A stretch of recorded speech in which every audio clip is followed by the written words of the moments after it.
نحمده ونستعينه ونستغفره ونؤمن به ونتوكل عليه ونعوذ بالله من شرور أنفسنا ومن سيئات أعمالنا من يهده الله فلا مضل له ومن يضلله فلا هادي له ونشهد أن لا إله إلا الله ونشهد أن سيدنا مولانا محمدا عبده ورسوله أما بعد فأعوذ بالله من الشيطان الرجيم بسم الله الرحمن الرحيم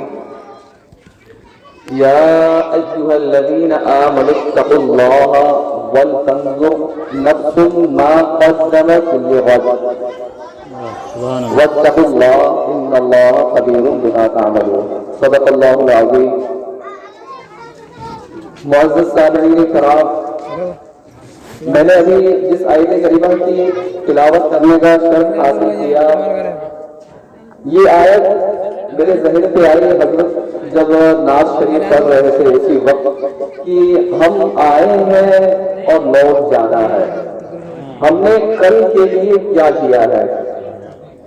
تو اسی کے مطابق اللہ تبارک و تعالی سورہ مجادلہ میں فرماتا ہے، اس پر کچھ دیر انشاءاللہ تعالی میں کوشش کروں گا انسان کی تخلیق کے اوپر کہ انسان کو اللہ نے کیسے پیدا کیا، کن کن مرحلوں سے انسان گزر کر کے آیا ہے اور پھر ختم ہو جائے گا، کوئی نام لیوا تک نہیں بچے گا۔ انشاءاللہ اسی پر گفتگو ہوگی، اگر آپ سننے کے جذبے میں مجھے لگے تو انشاءاللہ واسطہ۔ تو چلیے سب سے پہلے آقا نامدار مدینہ تاجدار روح فدا حضور صلی اللہ علیہ وسلم کی بارگاہ بجت پناہ میں ایک بار جھوم جھوم کر درود شریف کا نذرانہ عقیدت پیش کریں اور بلند آواز سے پڑھیں، اللہم صلی علی سیدنا شفیعنا حبیبنا مولانا محمد علیہ وسلم صلاۃ و سلام علیک یا رسول اللہ صلی اللہ تعالی علیہ وسلم۔ میں نے ابھی جس آیت کریمہ کی تلاوت کرنے کا شرف حاصل کیا، اس میں رب کائنات ارشاد فرماتا ہے، یا ایھا الذین آمنوا اتقوا اللہ، اے ایمان والو اللہ سے ڈرو، وَلْتَنظُرْ نَفْسٌ مَا قَدَّمَتْ لِغَدٍ، اور چاہیے کہ ہر جان ما قدمت لغد کہ وہ دیکھے کل کے لیے کیا کیا ہے۔ اللہ فرماتا ہے کہ تم مجھ سے ڈرو، اور اس کے بعد ہر آدمی یہ چاہیے کہ اس کو اپنے اعمال کو دیکھے اس نے کل کے لیے، یعنی مرنے کے بعد کے لیے، قیامت کے لیے، حشر کے میدان کے لیے، جب اللہ کے حضور حاضر ہونا ہے اس دن کے لیے کیا کیا ہے۔ اس آیت کا مفہوم آپ یوں سمجھ سکتے ہیں، ہم کوئی اگر چھوٹا سا گمٹی بھی کھولے، چھوٹا سا گمٹی، دکان کی بات کر رہا ہوں میں، شب و روز جتنا کمائی ہو، جو سامان لائیں، جو سامان لے کر کے جائیں، حساب کتاب کرتے ہیں، بیٹھ کر کے ہم حساب کرتے ہیں، ہم نے اتنا سامان لایا، اتنا خرچ ہوا، اس کی کمائی کتنی ہوئی، کتنا خرچ ہوا۔ اگر حساب نہ کیا جائے بالفرض تو آپ مان لیجئے دکان ڈوب جائے گا، دکان کیا ہوگا؟ ڈوب جائے گا۔ یہی انسان کا حال ہے، اگر اپنے اعمال کا محاسبہ نہ کرے، اپنے اعمال کو نہ دیکھے ہم نے کل کے لیے، مرنے کے بعد کے لیے کیا کیا ہے، تو نیکی کی ہے کہ نہیں، تو وہ بھی غرق ہو جائے گا اور خراب کاریوں میں لگا رہے گا۔ تو لہذا اس آیت سے ہمیں یہ سبق ملتا ہے، اللہ فرماتا ہے کہ تم کچھ بھی کرو لیکن مرنے کے بعد کے لیے ضرور سوچو کہ میرے حضور حاضر ہونا ہے، حساب و کتاب دینا ہے، تو لہذا وہ اعمال ضرور کر کے آنا جس کی وجہ سے تمہیں جنت ملے۔ تو یہ آیت کا مفہوم تھا۔ اصل میرا موضوع تھا، اللہ تبارک و تعالیٰ سورہ قیامہ میں بیان فرماتا ہے، أَلَمْ يَكُنْ نُطْفَةً مِّن مَّنِيٍّ يُمْنَىٰ، بات ہو تو سنیے گا، اللہ فرماتا ہے أَلَمْ يَكُنْ نُطْفَةً مِّن مَّنِيٍّ يُمْنَىٰ، أَلَمْ يَكُنْ، کیا تم ایک منی کا قطرہ نہ تھے، کیا تم ایک ناپاک پانی نہ تھے جسے عورت کی رحم میں گرایا جاتا ہے۔ اللہ کے نبی صلی اللہ علیہ وسلم آتے ہیں، اپنا لعاب دہن ہاتھ میں لیا، ہاتھ میں جو ہے اپنا لعاب دہن لیا اور اس پر انگلی، شہادت کی انگلی رکھ کر کے آپ نے فرمایا کہ اللہ فرماتا ہے کہ بندے مجھے عاجز کرنا چاہتے ہیں، بندے مجھے عاجز کرنا چاہتے ہیں، حالانکہ میں نے ان کو اس جیسی چیز سے پیدا کیا۔ اللہ فرماتا ہے کہ میں نے اس جیسی چیز سے پیدا کیا، یعنی تھوک جیسی چیز۔ ارے آپ تو یہاں جانے، تھوک تو ایک معظم چیز ہے، کہیں گر جائے تو وہ جگہ ناپاک نہیں ہوتی، لیکن وہ چیز گر بھی جائے تو ناپاک ہو جاتی ہے، جس کے بارے میں اللہ آگے فرماتا ہے سورہ دہر، جس کو سورہ انسان بھی کہا گیا ہے، اس میں اللہ فرماتا ہے هل اتى على الانسان حين من الدهر لم يكن شيئا مذكورا۔ هل اتى على الانسان، کیا انسان پر ایک ایسا وقت نہیں آیا تھا جب وہ قابل ذکر چیز نہ تھا؟ اللہ فرماتا ہے کیا انسان پر ایک ایسا وقت نہیں آیا تھا جب وہ قابل ذکر چیز نہ تھا؟ وہ وقت کون سا ہے؟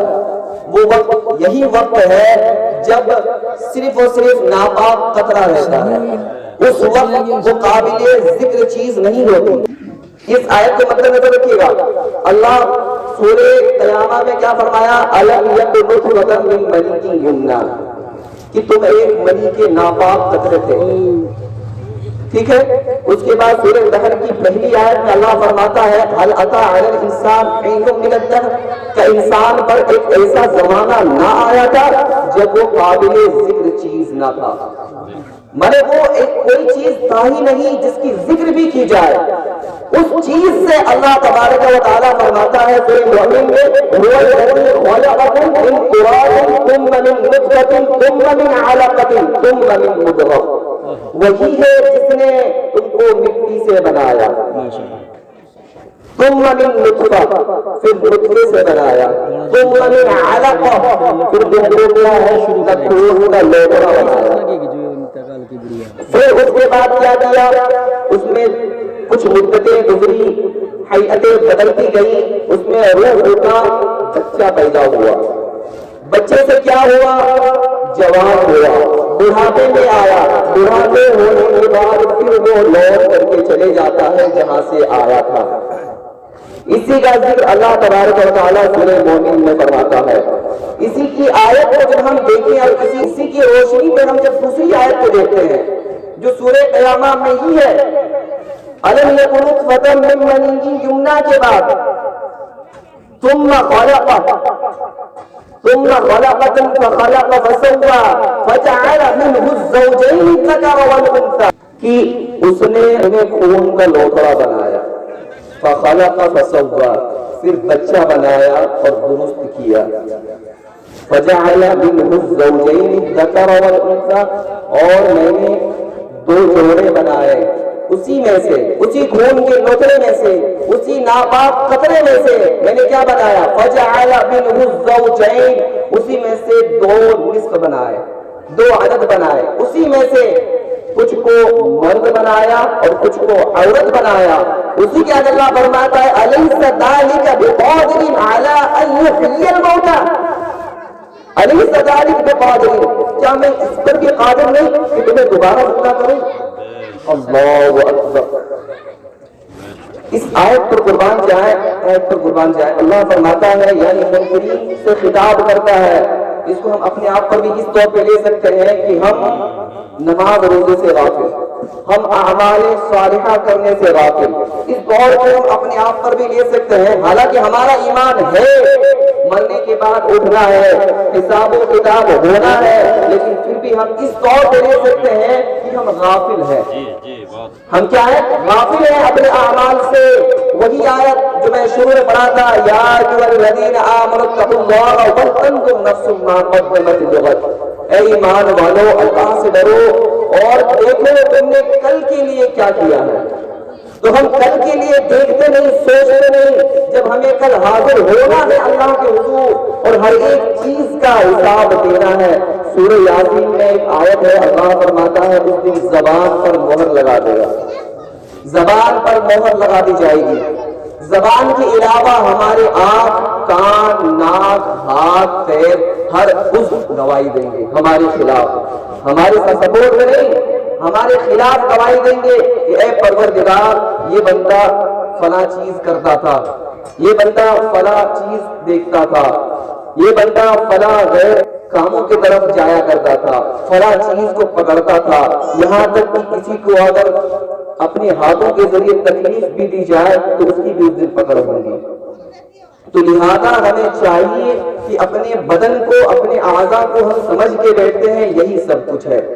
آپ اس آیت کو دیکھیں جو میں نے سورہ دہر کی پہلی پڑھی کہ اللہ فرماتا ہے، یہ آیت چھوٹی آیت نہیں ہے، بہت اگر ڈیپلی گھسا جائے تو اس آیت میں ہی پورا ذکر اللہ نے کر دیا کہ هل اتى على الانسان حين من الدهر لم يكن شيئا مذكورا، کیا انسان پر ایسا وقت نہیں آیا تھا جب وہ قابل ذکر چیز نہ تھا، یعنی ایسی بھی چیز نہ تھا جس کو کہا جائے کہ دیکھو یہ ایسی چیز ہے۔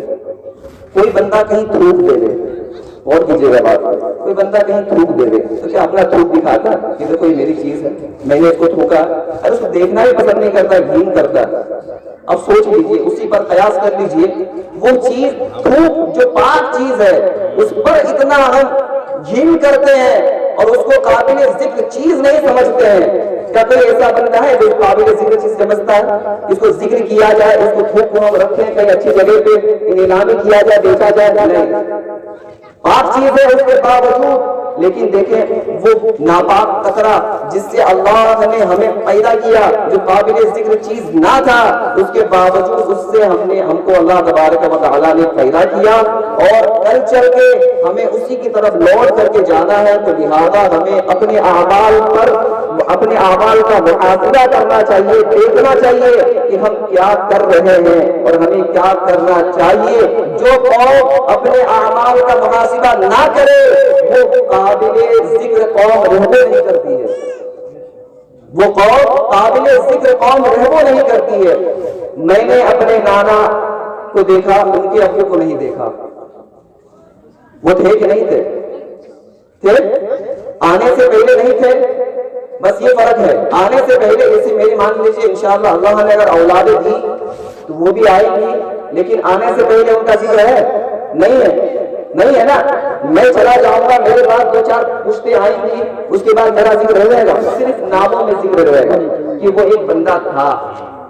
اسی طرح سے میرے دادا، دادا کے ابو، ان کے ابو، صرف ناموں میں ذکر ہے، اس کی سوا کچھ نہیں۔ بڑے بڑے بادشاہ، بڑے بڑے شہنشاہ آئے جن کی حکومتیں ساری دنیا پر تھی، کیا ان کا کچھ نام و نشان ملتا ہے؟ نہیں، ساری چیزیں ختم ہو گئی۔ ایک لاسٹ آیت سورہ معارج میں اللہ فرماتا ہے وَلَا يَسْأَلُ حَمِيمٌ حَمِيمًا يُبَصَّرُونَهُ، وَلَا يَسْأَلُ حَمِيمٌ حَمِيمًا، کہ کوئی دوست دوسرے دوست کو نہ پوچھے گا حالانکہ ایک دوسرے کو دکھا دیا جائے گا۔ يَوَدُّ الْمُجْرِمُ لَوْ يَفْتَدِي مِنْ عَذَابِ يَوْمِئِذٍ، لو اللہ فرماتا ہے يَوَدُّ الْمُجْرِمُ لَوْ يَفْتَدِي، يَوَدُّ الْمُجْرِمُ کہ مجرم تمنا کرے گا، خواہش کرے گا، لو یفتدی یہاں سے بچنے کے لیے چاہے اپنے بچے کو دینا پڑے، چاہے اپنے بیوی کو دینا پڑے، چاہے اپنے بھائی کو دینا پڑے، ہر کسی کو میں دے دوں لیکن یہاں سے بچ جاؤں، یعنی میدان محشر کے دن اس وقت کوئی کام نہیں آئے گا۔ لیکن آج ہمارا حال بچے اور بیوی کے لیے ہی حرام کاری اور حرام کمانے میں لگے ہیں۔ اللہ ہمیں اس سے محفوظ رکھے۔ میں ہر کسی کو نہیں کہہ رہا، میں ہر کسی کو نہیں کہتا کہ حرام کاری کرتا ہے، اللہ بچائے ہمیں اس الفاظ سے اگر کسی کو خراب لگے۔ میرا کہنے کا مطلب ہے کچھ ایسے ہیں جو جوا کھیلتے ہیں، اسی طرح سے موبائل کے ذریعے سے اور بھی کوئی ایسی اپلیکیشن ہے جس کے ذریعے سے کھیلتے ہیں جو سود ہو جاتا ہے شرعی اعتبار سے، لیکن لگاتے ہیں پیسہ۔ تو اللہ ہمیں ان سب چیزوں سے بچائے اور ہمیں اپنے آپ پر یہ سوچنے دے، یہ سمجھ دے کہ ہم ایک انسان ہیں۔ کون انسان ہے کہ الم یکن نطفۃ من منی یمنی، اس سے پہلے کی آیت اللہ فرماتا ہے ایحسب الانسان ان یترک سدی، ایحسب الانسان، کا انسان گمان کرتا ہے کہ اسے کھلا چھوڑ دیا جائے گا؟ نہیں نہیں نہیں، کھلا نہیں چھوڑا جائے گا، بلکہ کل مرنے کے بعد اس کی پکڑ ہوگی، اور ایسی سخت پکڑ ہوگی کہ ہر چیز جو اس نے کیا ہے سب اگلوایا جائے گا، اور اس دن مکرنے کا والا کوئی نہیں ہوگا۔ تو لہذا ہمیں چاہیے کہ اللہ تبارک و تعالیٰ وہ عقل سلیم عطا فرمائے کہ ہم اپنے اعمال کا محاسبہ کریں، ہر روز ہم دیکھیں کہ ہم نے کیا عمل کیا ہے اور کیا نہیں کیا ہے۔ میں نے جو بھی باتیں کہنے کی کوشش کی، اگر کچھ غلطی ہوئی لفظ شہادت یا قرآن شریف کی آیتیں پڑھ لیں گے تو اللہ معاف فرمائے۔ استغفر اللہ ربی من کل ذنب واتوب الیہ وما علیہ الا البلاغ۔ السلام علیکم ورحمۃ اللہ وبرکاتہ۔